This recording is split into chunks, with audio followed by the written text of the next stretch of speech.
Hey everybody, Pete A. Turner, executive producer and host of your Break It Down show, doing today's live introduction. Our guest today is going to be, and this is huge. I mean, we've had a lot of huge guests over the years, so when you get huge, I'm really saying huge.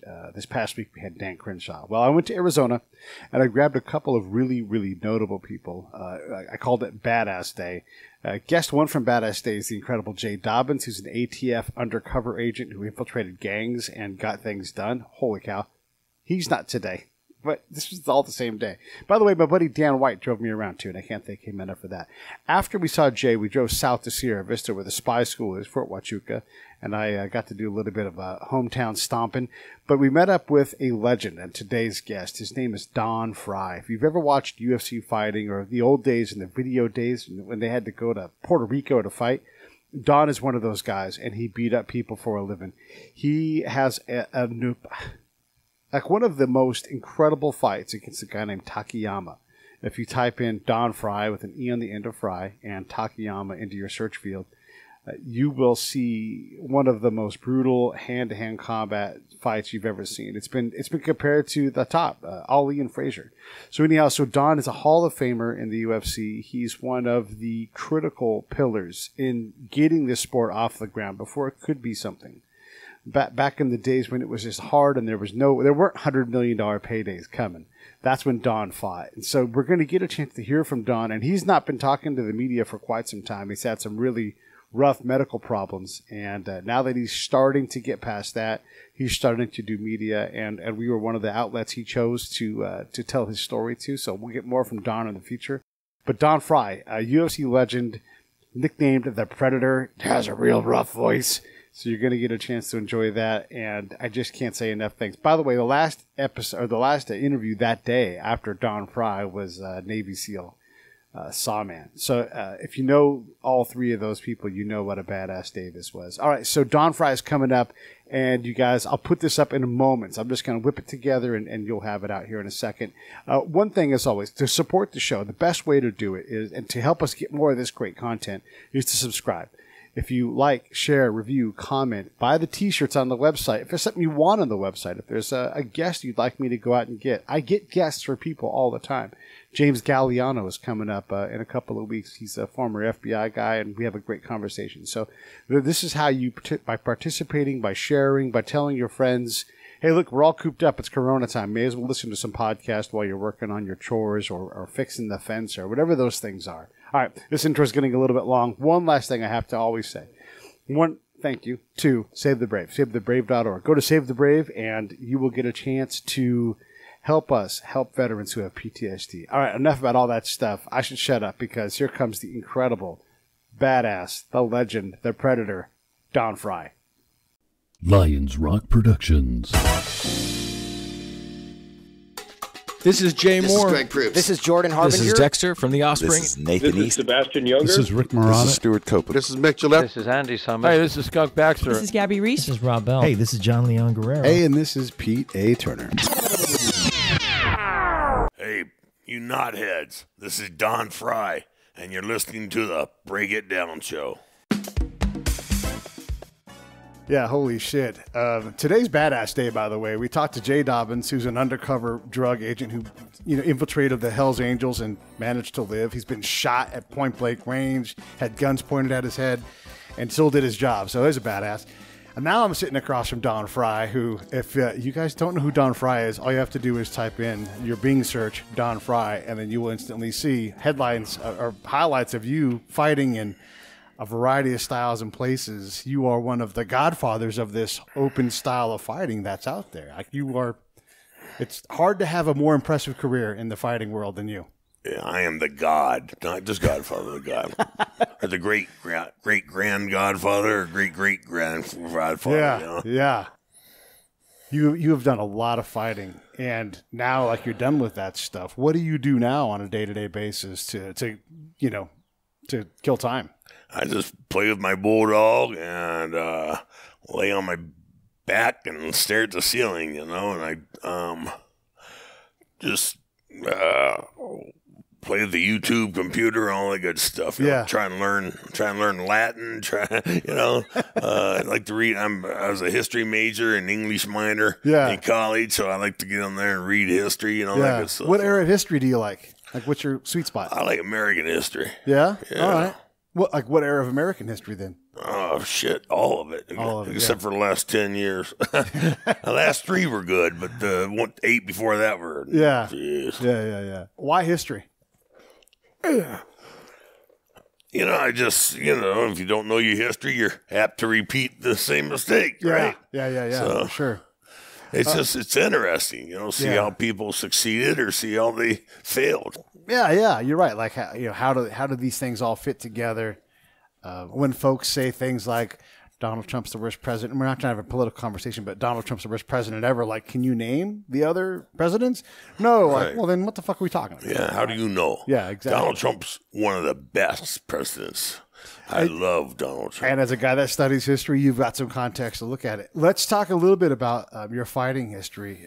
As you see, like, UFC become this multi-billion-dollar organization, and fighters who are not even champions getting 6-figure contracts. Like, you're a plank holder in that. Like, you paved the way back, before, like, they could even barely leave. They had to go to Puerto Rico to fight and all these other kind of crazy places. You had to go to Japan to have a career because it was such a wide open thing that freaked people out. What are your thoughts on when you look and see where it's at now? Puerto Rico was my first UFC event. Was it? Yeah. Before that, Dan Severn got me about 4 or 5 fights across the states here, and before that, I went wrestling in college. Yeah. And then got out and I did a 1.5 years pro boxing. Right. And some people say I had 1 fight. Some people say I had 2. Well, they're not looking hard enough. I had 8. I think it was 8 fights. And because I think two of my fights were under Don Frye, and the other 6 or whatever were under a different name. So. Yeah. Why fight under another name?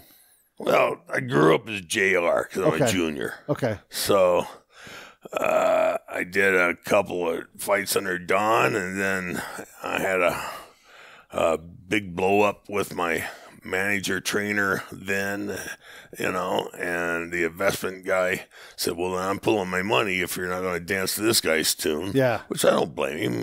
Is Art Martorian. Art's a very smart man. Yeah. He's a very successful businessman. He's a billionaire. Yeah. And so he pulled the plug, and so I had to take my wife and come back here, and take odd jobs and then try and fight, on my off time. And I even trained with the all Arnold Army boxing team right up here in Fort Huachuca. Yeah. We're in Sergeant Howie. Yeah, we're at Fort Huachuca, Arizona area, and right. The All Army boxing team has been there for a long time.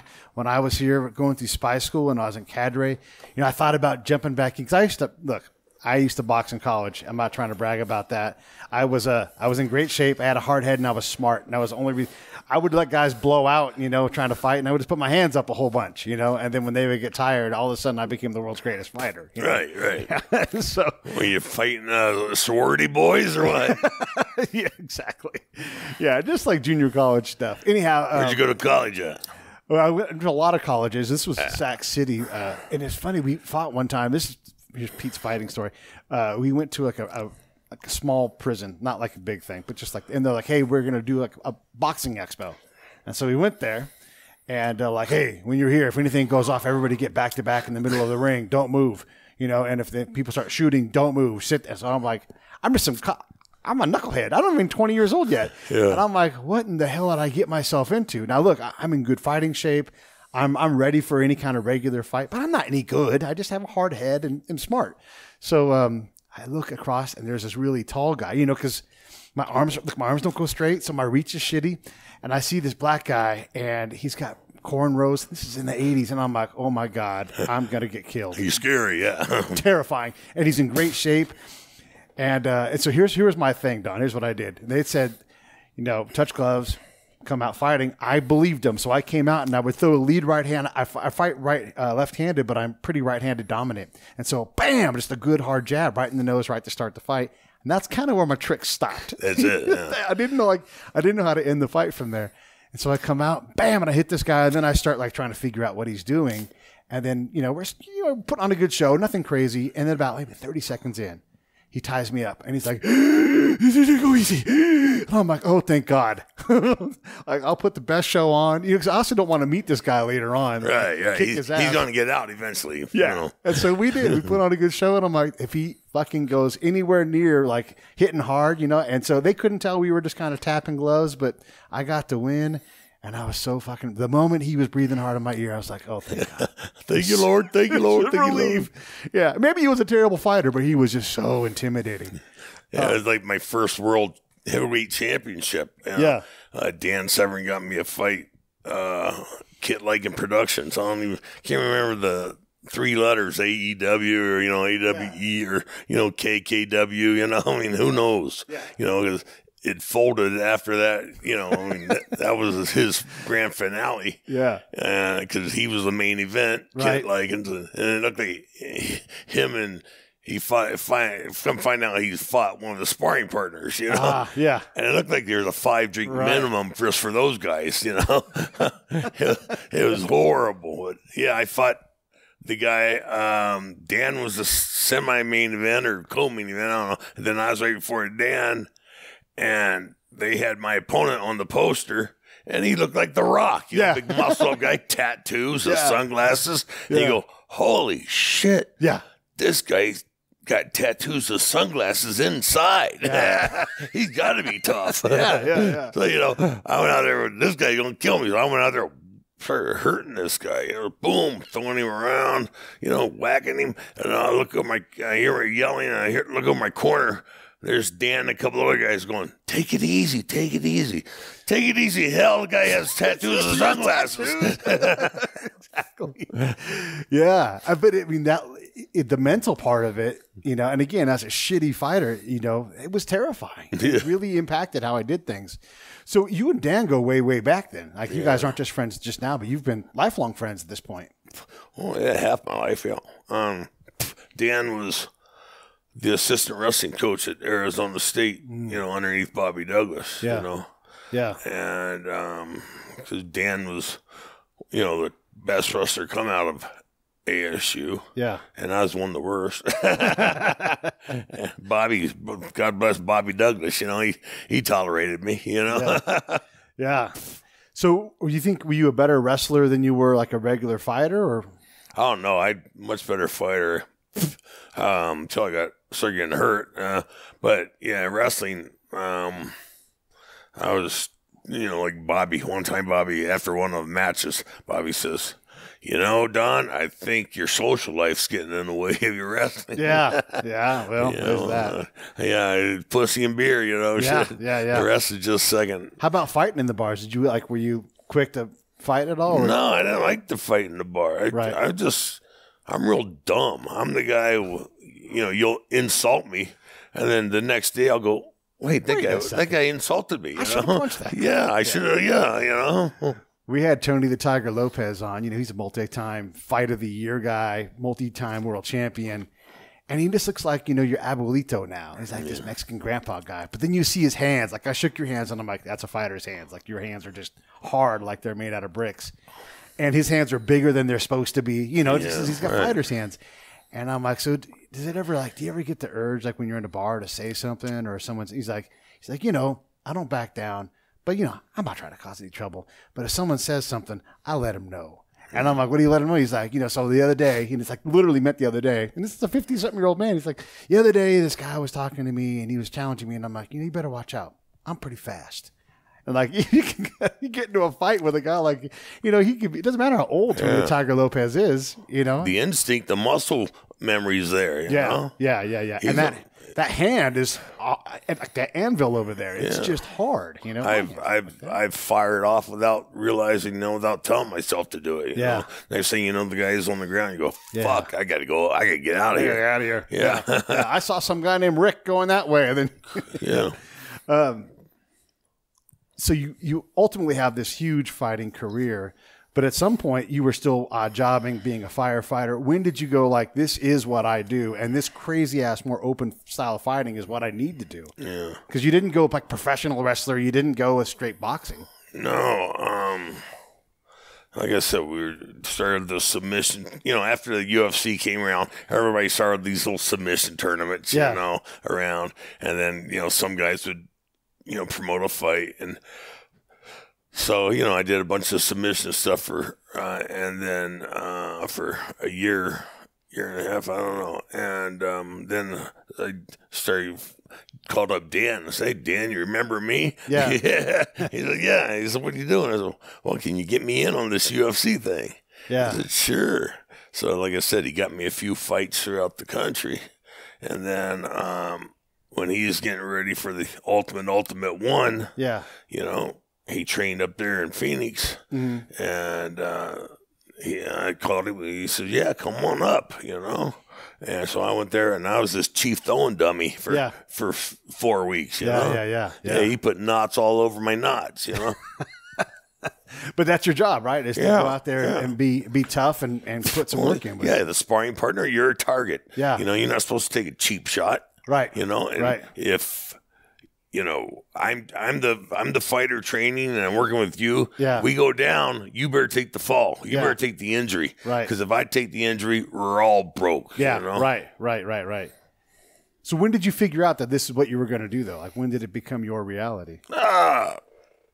Shit. I think after I won that first world championship, it was up there at Battle Creek, Michigan at Kellogg Arena, on New Year's Eve event. Yeah. And I think it was 95, 96, New Year's Eve. And, you get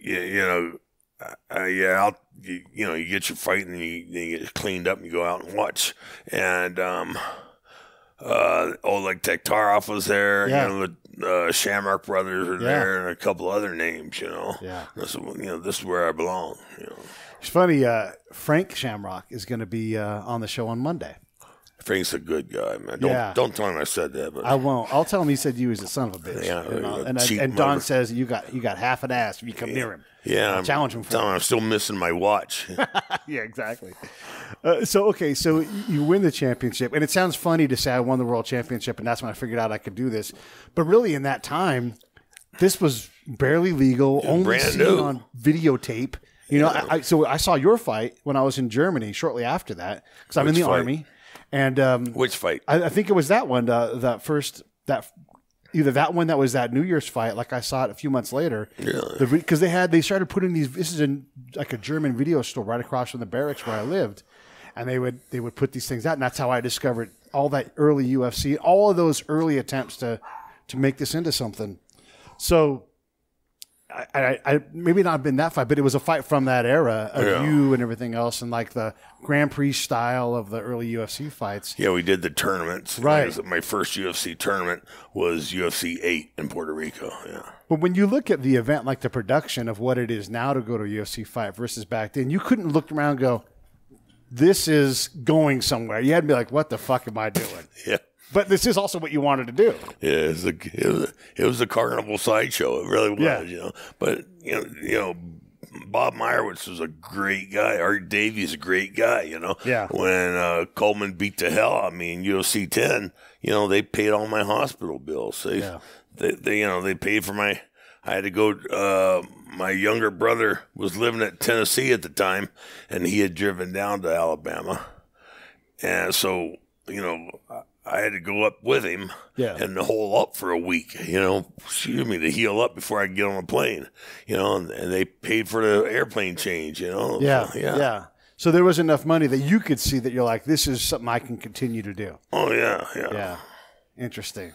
How terrifying is it to go in against somebody you don't really have, like, there's not tape on them. No. You're just making that shit up. How do you prepare for someone like Coleman or, imagine if you look across the ring and it's, what was that? Who was that Greco-Roman Russian guy from back then? He didn't ever do UFC, but he was like unbeatable. Oh, yeah. Alexei Karelin. Alexei Karelin. Like you stare across the that experiment. Guy. Yeah, the experiment. Yeah. And you like, even if you knew who he was because you were a wrestler, like, What do you even do? Like, we're not fighting Greco-Roman here.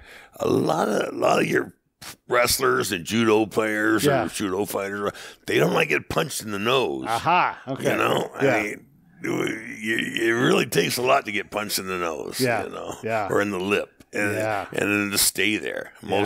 Most people will turn their back and leave, you know. Right. Say, I'm good, you know, I'm sorry. Yeah. You know, I gotta go find another line of work.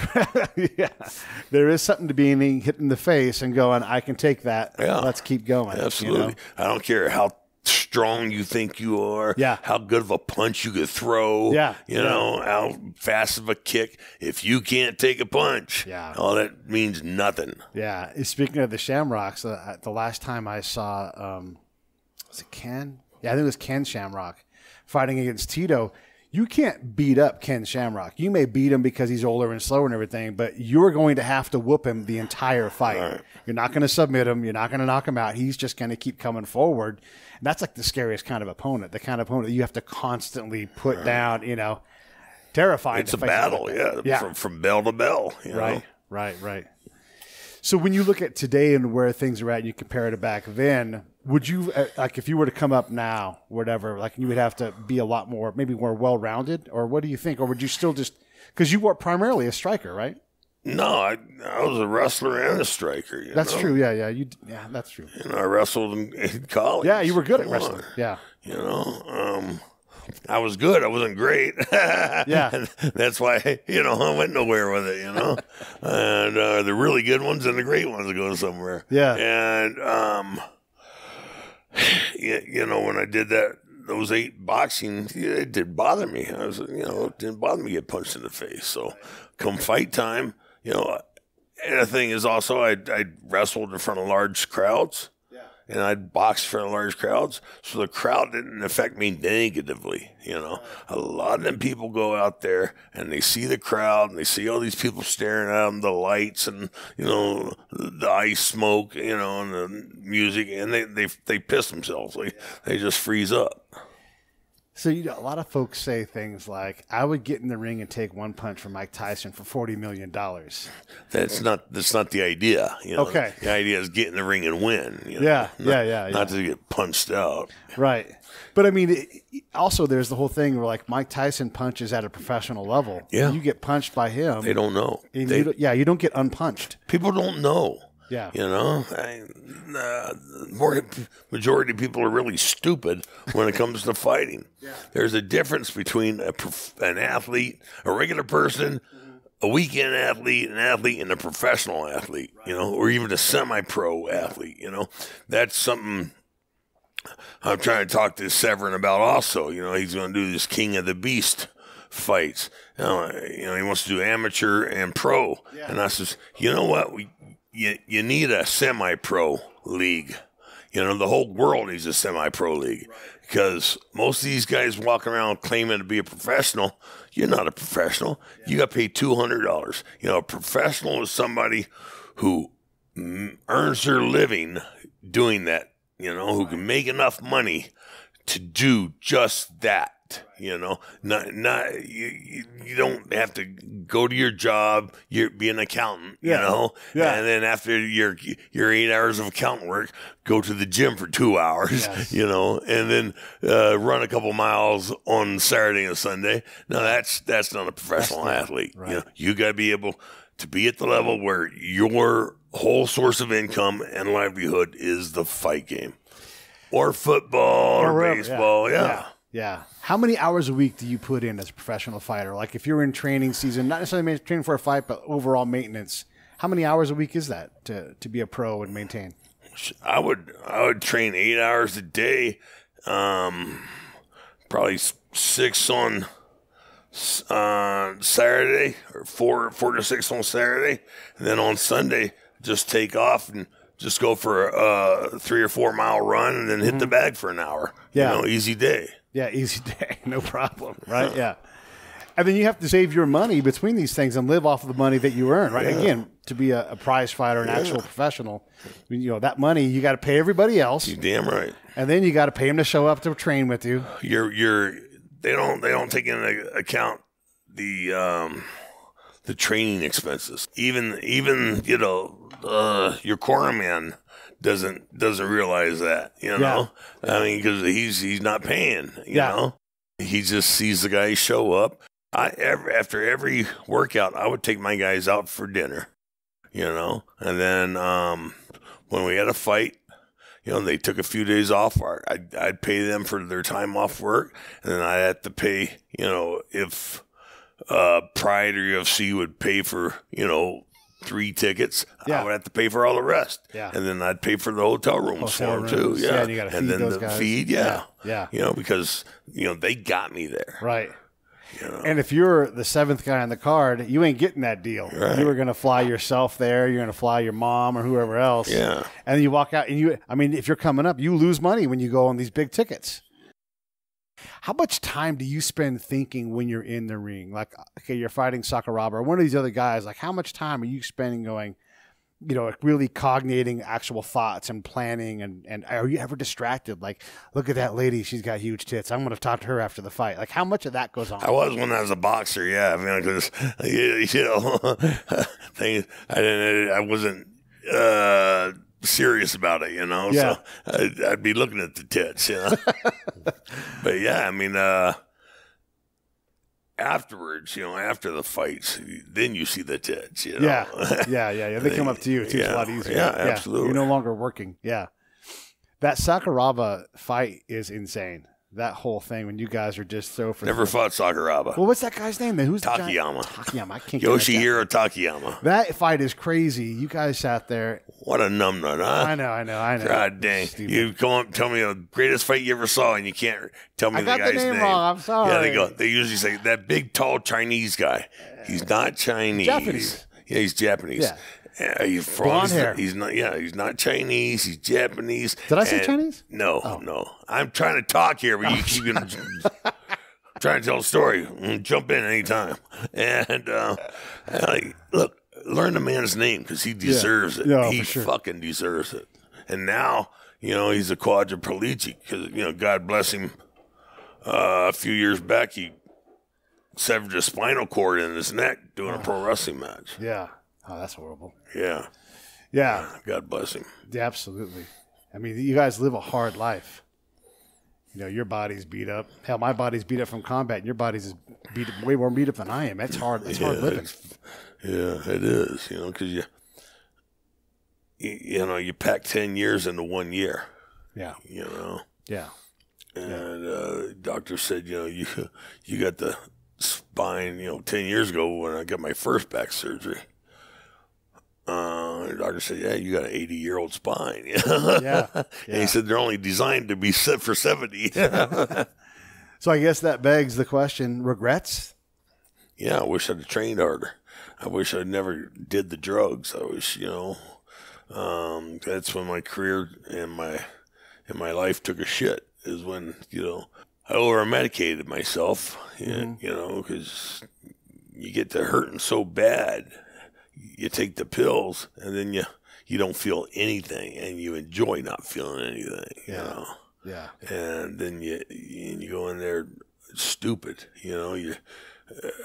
I took my first pill before a fight, before I think before the Takayama fight, and then before the Shamrock fight, you know, and then it was a steamrolled downhill from there, you know. I remember, you know, it's like it increases your heart rate and decreases your oxygen intake, and you know, so it's like having a mini heart attack while you're out there fighting. I remember when I fought Ken, you know, I'm like, God dang, I'm not moving. What the hell's wrong with me? You know, you don't recognize it because you're taking them every day. And then when I fought, I can't think of his name now. The Japanese judo Olympic champion. You know, he got. I was really stoned on that one. He got me in the arm bar. You know, and pop. I go, wow, dude, he's breaking my arm. Is that common, do you think? Are your peers doing, and from that era, let's not talk about Yeah, unfortunately, yeah. It's like hockey players that are like popping Oxycontins, because that's what the job requires, Yeah. Yeah. It's a rough fucking livelihood. Yeah. And if you're not prepared, for the downfalls as well as the upswing, Yeah. Pendulum swings both ways, baby. Yeah.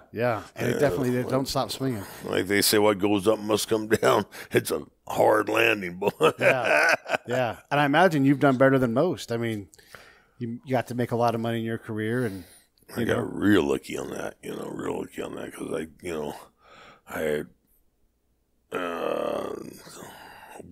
steamrolled through the UFC in '96, except for the Coleman fight, and then that last fight against Tank Abbott, I broke my hand, so I was on the shelf for a couple months. It's supposed to be me and Stan Severn for his World Heavyweight Championship, and obviously I couldn't fight, but Brad Reagans called up.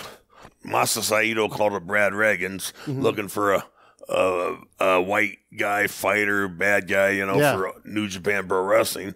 And Brad called up the late Jeff Platnick, and Jeff recommended me. God bless him, So Brad called me up, and we talked on the phone. Then he invited me up there to Hamill, Minnesota, where he lived. And Inoki-san and Masa-san come up there, and with Fujita and Elgawa, and we all met, and we all had a great time, man. Yeah. And then they hired me. When you get these deals, it sounds like almost like they come to you and say, hey, you fit the bill for what it is that we're going to do, whether it's, this kind of fighting or this kind of event or whatever. But how do you learn the business? How do you learn to protect your money and pay these guys properly? I mean, yeah, some of it's common sense, like I've got to pay these folks, but no shit, like how do you really run a business like that? How do you pick that up? Hey, this is Pete A. Turner from Lions Rock Productions. We create podcasts around here. And if you, your brand, or your company want to figure out how to do a podcast, just talk to me. I'll give you the advice on the right gear, the best plan, and show you how to take a podcast that makes sense for you, that's sustainable, that's scalable, and fun. Hit me up at pete@breakitdownshow.com. Let me help. I want to hear about it. Yeah, some of it's common sense, like I've got to pay these folks, but no shit, like how do you really run a business like that? How do you pick that up? Well, I was a horseshoer, out of college. I did a couple of odd things, and then my first ex-wife and I had a couple of horses. I'm like, why am I, paying somebody to do this? I can do this. Right. I'm young and dumb and strong, so I apprenticeshiped with a guy named Stony Newfang down here in Hereford. And I remember going down the road one day, and there's a big bull outside the fence. Yeah. And he says, that belongs to so-and-so. And he liked that girl's daughter. So he says, well, he pulled over. He says, let's go herd that bull back into over the fence. And so we're walking up to this big old bull, and he says, and by the way, when he charges you, turn sideways, so that way when he hits you, you'll just kind of scoop up instead of snap back. I go, what the fuck? What? And of course, you kept going. Yeah, like a dummy. So the bull bat went back in, and I decided I took a class. Let's see what EMT class at Cochise College. Yeah, good old Cochise. And one of the firemen were teaching a class, and he says, they're talking about all these jobs and what you can do with it. And he says, the fire department, we work 24 on, 24 off, and then we get 4 days off. It's like you work 10 days a month. That's the job for me. Yeah. So I got on the phone and called up every city in the state, and nobody's hiring. Yeah. So I called up Santa Fe, New Mexico, and they said, yeah, we're hiring. So I went over there and tested and made the cut, and then went through their academy. Yeah. And then we were there for a year, and she worked in a pet shop. And I worked on a pet shop with her, on my off days. And then eventually, I guess it closed, I don't know, but then she got a job somewhere else. And we were there for a few months. Finally, we couldn't stay. It was just too expensive. So we packed up, moved back here. And then I went to Oklahoma horseshoeing school for 3 months, Did you really? So you learned how to actually do the job yourself? Yeah. And this whole time is fighting in your future, or is this like, were you trying to be like, no shit, I'm gonna try to be a firefighter? No, that was done. I was done. You know. Yeah. Because I tried the boxing thing, and my wife wasn't supporting me, and her mother wasn't supporting. Her mother bring her in to come to visit and go in the other room and whisper in her ear. So there's trouble afoot. Yeah. There's nothing positive coming out of that one. Yeah. I mean, you can meet up with a lot of trouble. So the business part of it, though, like, how do you learn to manage all of that and promote yourself well and get paid the right amount of money? I mean, I would imagine as a young fighter coming up, you don't get paid a lot. And you probably, when you account for all your expenses, even when you're a big fighter, you probably don't get paid like a real valuable amount. Like, yes, it's millions of dollars, but the guys who aren't that huge, you still got to pay all these people. People are relying on you for their livelihood. Again, back to this whole thing where hotel rooms, all that stuff. Like, you need to say, oh, I need like twice as much money to actually do this, because when I'm older, I need to have money around. Well, back in the tournament days, you were paid $500 for that first round, to walk through the door, walk through the gate, $500. And then if you worked hard enough and you knew what you're doing, you could advance. And, maybe get paid again. Yeah. Did you like the Grand Prix style? Yeah, I liked it a lot. Yeah, loved the tournament format. You get to see those story. It's a one night story, but it's a story nonetheless. Yeah. The K1 thing, for the people that are listening, if you don't know, you go in and you have a fight, and then if you win, you advance. But as you go up, you're having multiple fights. And so you might commonly see like the guy that wins is like, I can't continue. My arm is broken or whatever. I won this fight, but however, and so like one of the guys that didn't win ends up coming into the ring. Or an alternate, an alternate, UFC was smart back then. They would have, 4 or 6 alternates. Yeah. Sometimes the alternates got hurt too. Yeah. It was like when I lost to Coleman that night. Yeah. Everybody was hurt, and Art Davies come up to me. I had trained Scott Ferrazzo for his fight against Tank Abbott, That's all he wanted to do was beat Tank Abbott. So I had trained him for that. And then, because they had... Art had called me up a couple months earlier and said, Don, I'm going to suspend you. I said, what? He said, because I got hurt against Coleman pretty bad. He said, yeah, we're going to suspend you. You're not going to let you fight this tournament. I said, Art, there's no fucking rules. What do you mean you're going to suspend me? What's the basis for this? Yeah. But, Art's a strong man. Yeah. He wasn't going to bend. And then that night, after I saw Scott get carted off, in an ambulance because of dehydration, Art came up to me and said, Don, we're out of fighters. You want to fight? Unsuspended. Yeah. Art, I thought I was suspended. Yeah. So we can change that real fast. Yeah. And he walked off, and then next thing I know, they're in there announcing that, they're going to do an exhibition. I was like, shit. Is that a business decision for you, or is that a competitive impulse for you when they come and they show up and you're ready to go? Like, is there any part of your business brain that turns on and goes, oh, we're going to get paid, and then here's what's going to happen? Or you're like, yeah, of course, I'm a fighter, I fight. Right. Yeah. No, it's competition. Yeah. I was like, yeah, okay. But, then of course you go, fuck, I can pinch him for some more money, Yeah. But, nowadays, people call up and say, hey, do you want to fight on this card? Well, how much am I going to get paid? They're not fighters, they're negotiators, right. Yeah. I want to go to fucking law school. Yeah. Law school. Yeah. But I mean, they do got to get paid though. And that business part of it does matter. Right. You don't want to lose money. Right. But you say, yeah, I'll take the fight. Okay. Yeah. Who's it against? How much I'm going to get paid? Yeah. And then, so when you get offered a fight, do you really even care who it is? I mean, as long as they're within your weight class and everything, which is not back then. No, there was no weight class back then. Right. Yeah. Just whoever. I didn't care, because in my mind, I was 10 foot tall and bulletproof. You were. Just so you know, we saw you. Thanks. Then I got hurt, and it all went to hell. Yeah. When you see the Gracie brothers come out and do what they do, did that make any sense to you? Because I know as a kid watching it, You know, I grew up on watching movies and Rocky, that kind of thing. And like, I'm like, what is, he's just hugging this guy. Why is he quitting? You know, like, it didn't make sense to me. Had you seen that kind of, did you know what you were seeing? No, I did not know. I had done judo for, Right. you know, a couple years. So I knew, you know, Newaza groundwork, but, you know, not at that level to where, you know, you're not trying to escape, you know. Yeah. I mean, jiu-jitsu's all newaza, you know, all groundwork. Yeah. I mean, they jump on you and try and pull you down. What the fuck is that shit, you know? Yeah. It's, you know, that's what you're going to get punched, you know? Like, and then you do things and you're like, oh, thank you for this arm. And you're like, why is my arm bending? Ow. Yeah. It's a Wait, it's not supposed to happen, you know?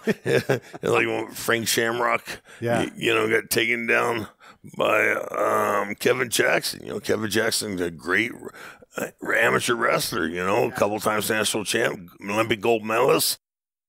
Took him down, you know, boom, next thing you know, he's getting an arm bar. You know, they just, they just don't plan for it, you know?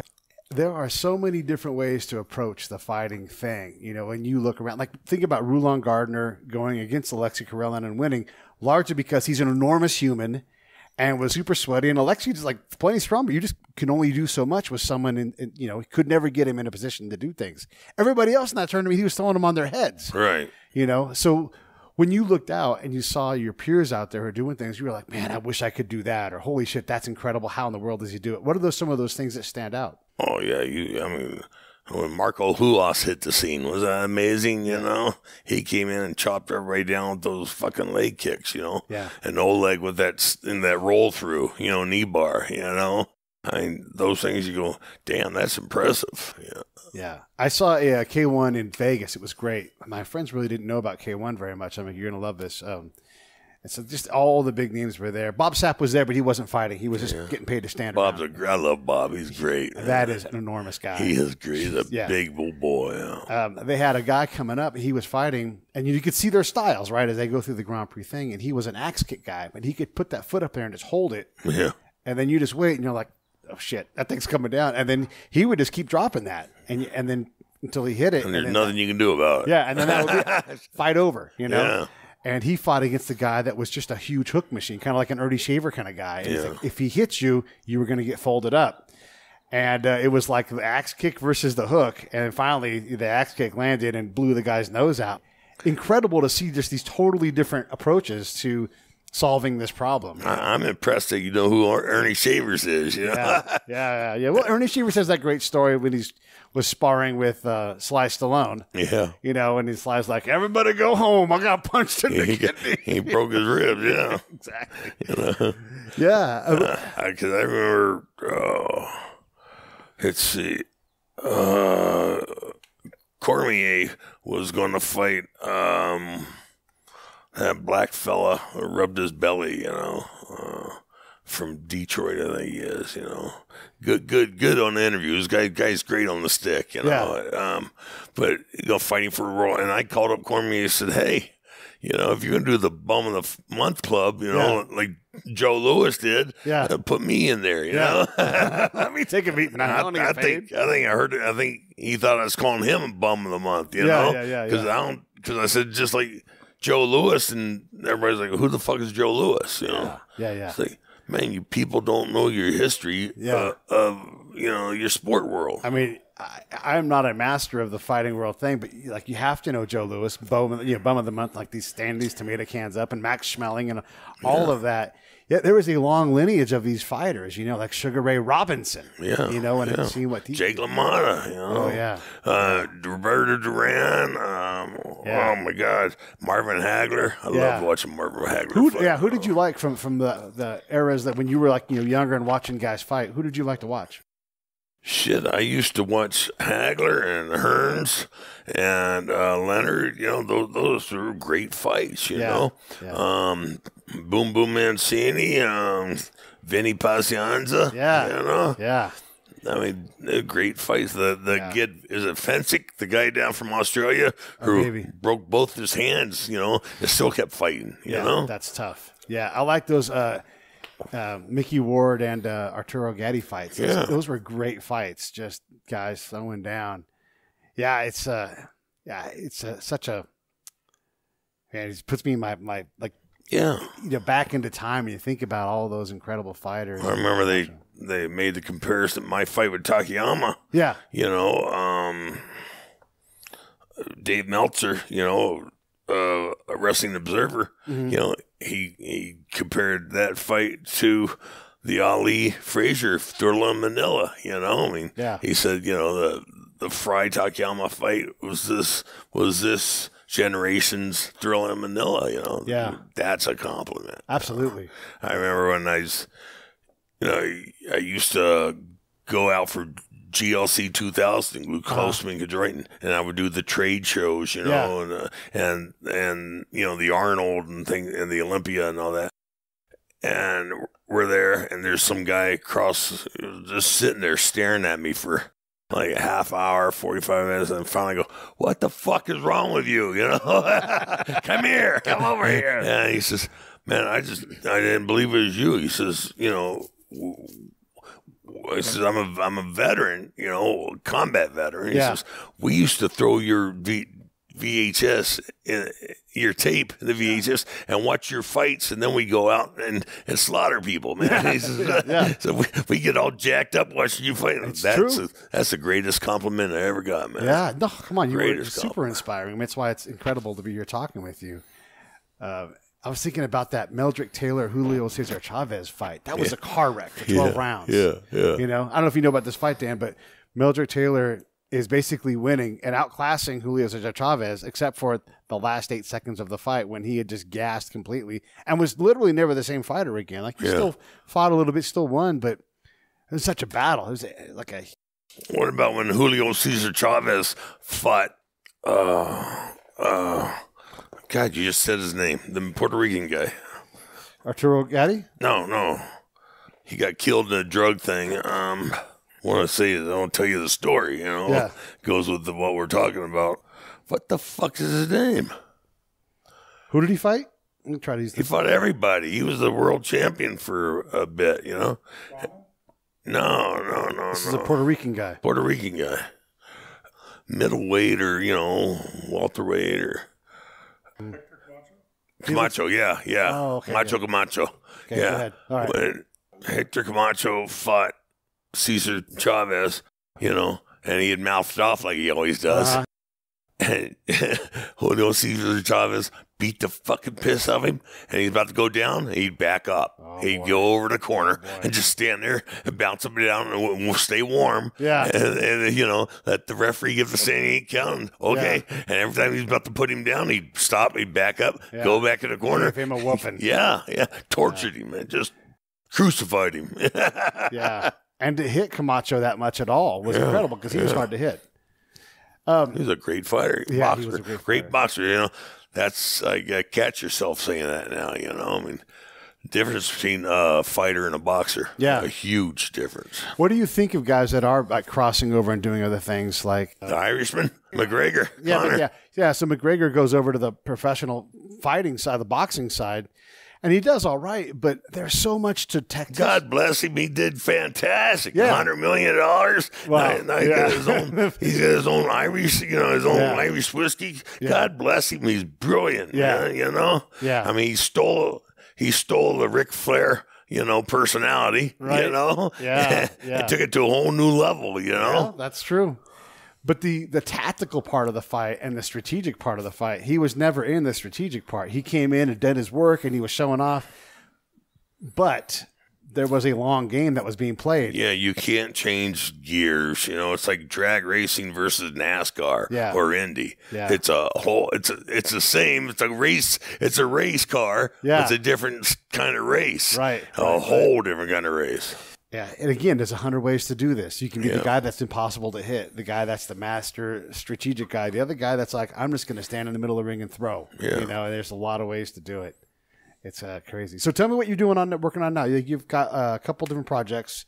The VIB, yeah. Tell me about that. Virtual internet protocol, virtual internet protocol. Yeah, VIP. Tommy Ranger and Dan Severin and Art Martori, and myself.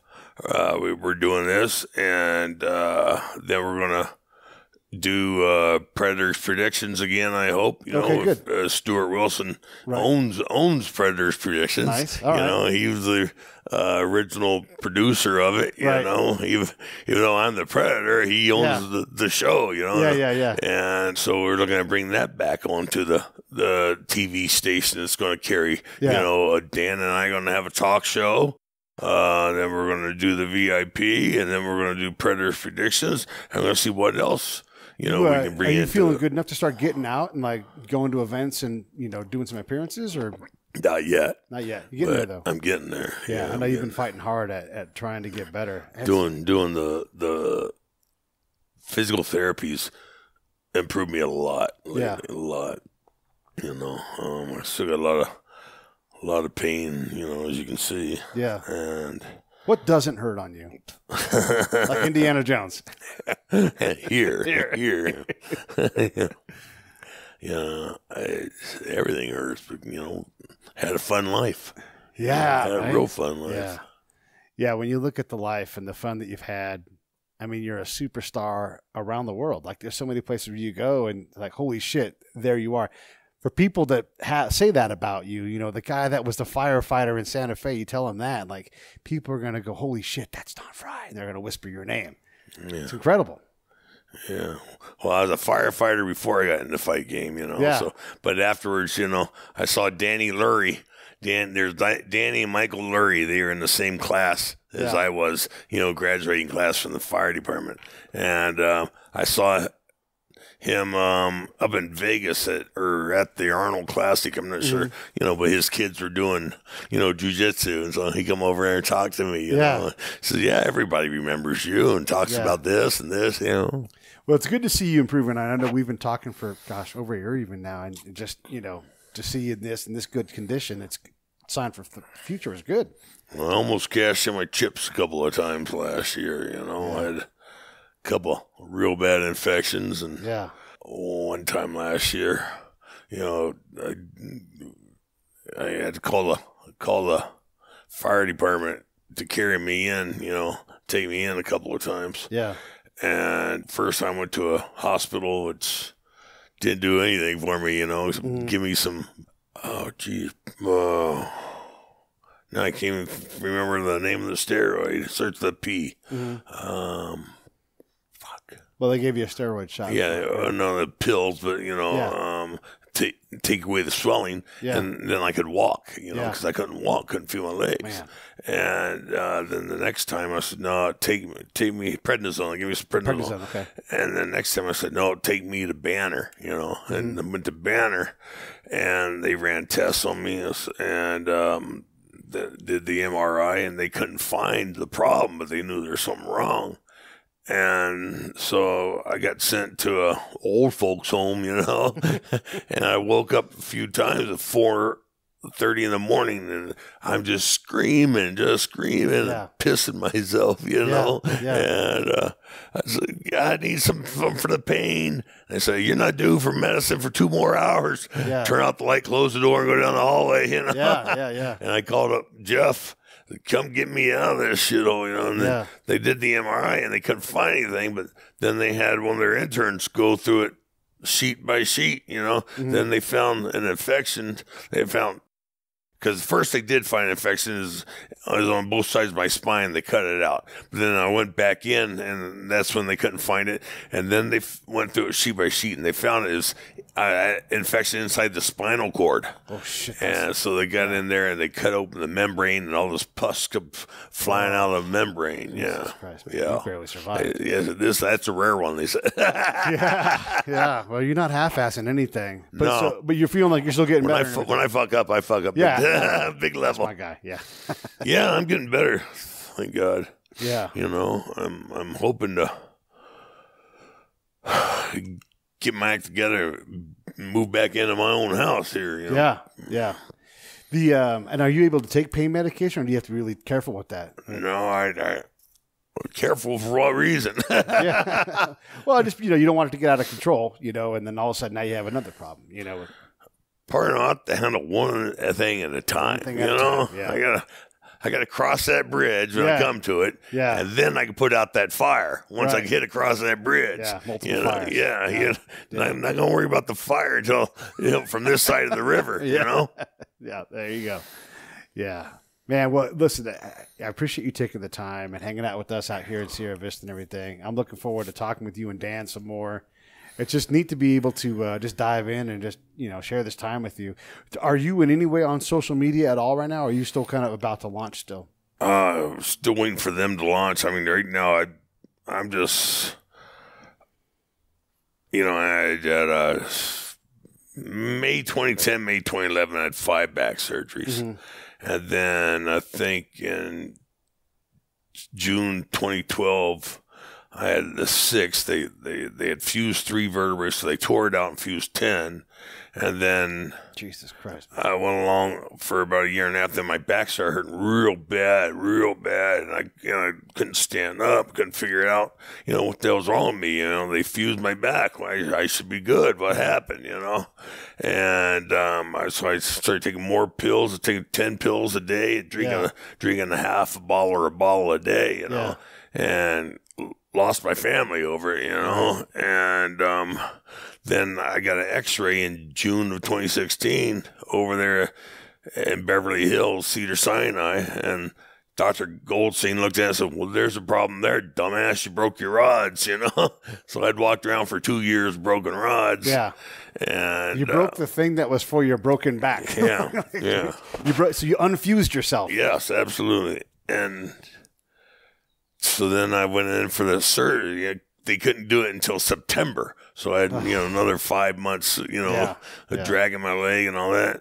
And they did the surgery. It was a 10-hour surgery, and then 3 more hours to clean up the scar tissue that had built up from the broken rods, trying to dig their way out of my back. That sounds comfortable. Yeah.